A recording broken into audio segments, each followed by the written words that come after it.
falar sobre beleza fatal? Se você já assistiu, provavelmente você percebeu como que a personagem Gisela passa grande parte da trama presa em um ciclo de insegurança, submissão emocional, mas o que chama atenção não é apenas a relação dela com o Rogue, e sim a transformação que ela poderia ter tido se tivesse se dado conta do que estava acontecendo.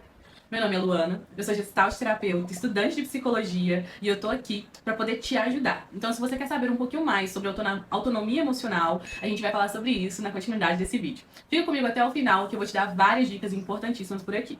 Então hoje, em vez de falar apenas sobre dependência emocional, eu quero te trazer lições valiosas sobre autonomia emocional, que a gente pode aprender com a história de Gisela. Porque no fundo, a grande questão aqui não é sobre o que o Rogue fez com ela, mas sim sobre o que ela poderia ter feito sobre si mesma. Tá, mas o que significa ser emocionalmente autônomo? Antes de tudo, o que é a autonomia emocional? Muita gente acha que ser independente emocionalmente significa nunca precisar de ninguém. Mas isso não é uma verdade.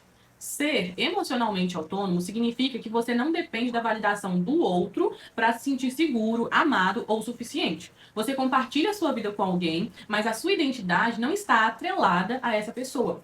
Você faz escolhas baseadas no que é bom para você e não no medo de perder aquela pessoa. Você pode muito bem amar, mas não precisar implorar por amor. Você pode cuidar do outro, mas sem esquecer de si mesma. Você pode sentir falta, mas sem desmoronar quando a pessoa não está por perto.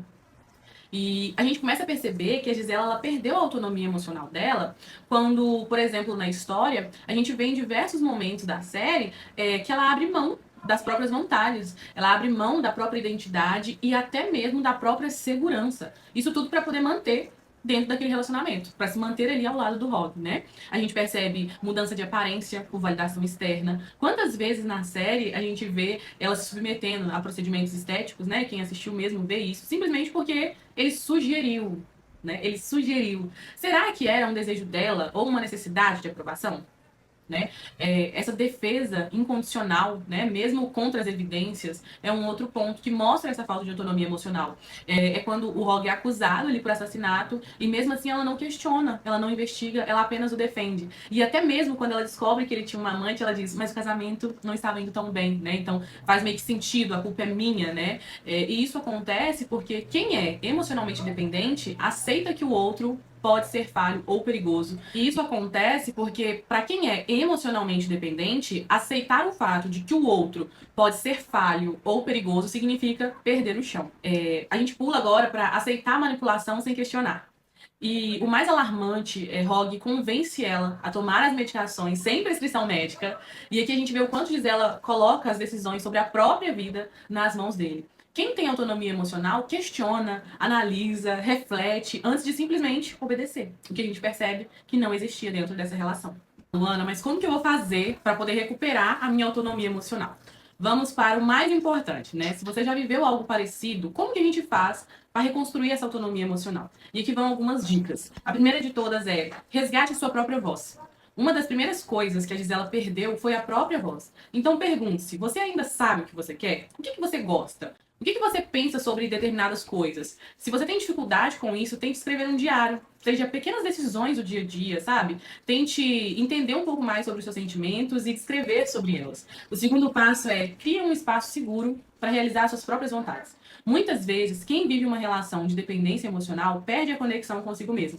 Experimente se desafiar a fazer algo sozinha. Seja viajar, sair para comer alguma coisa, tomar decisões sem pedir a opinião de ninguém, e aos poucos você vai perceber que consegue sim lidar com as suas próprias escolhas sem precisar de uma validação externa. Um outro ponto é aprender a lidar com o desconforto da solidão.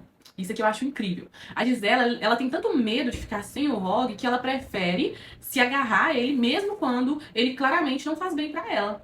Mas a solidão, ela não precisa ser um peso, sabe? Muito pelo contrário. Pode ser um tempo de se reencontrar consigo mesma, aprender a ficar bem sozinha é um dos maiores sinais de autonomia emocional. O quarto ponto é reconstrua a sua autoestima.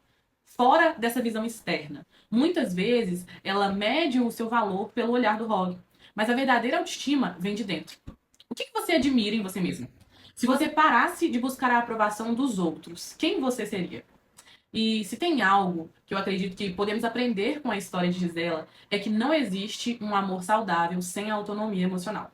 E se você sente que tem dificuldade de tomar decisões sem o outro, se percebe que a sua felicidade depende exclusivamente do seu relacionamento, talvez seja a hora de olhar para dentro e de se perguntar: quem eu sou sem essa relação?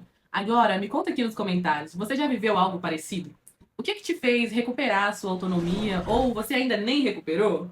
Se esse vídeo fez sentido para você, não se esqueça de curtir esse vídeo, de se inscrever aqui no canal, ativar o sininho para poder receber cada vez mais conteúdo sobre independência emocional e relacionamento saudável. E compartilha com alguém que precisa ouvir essa mensagem. Eu agradeço por esse tempinho com vocês e a gente se vê no próximo PC Conversa. Tchau!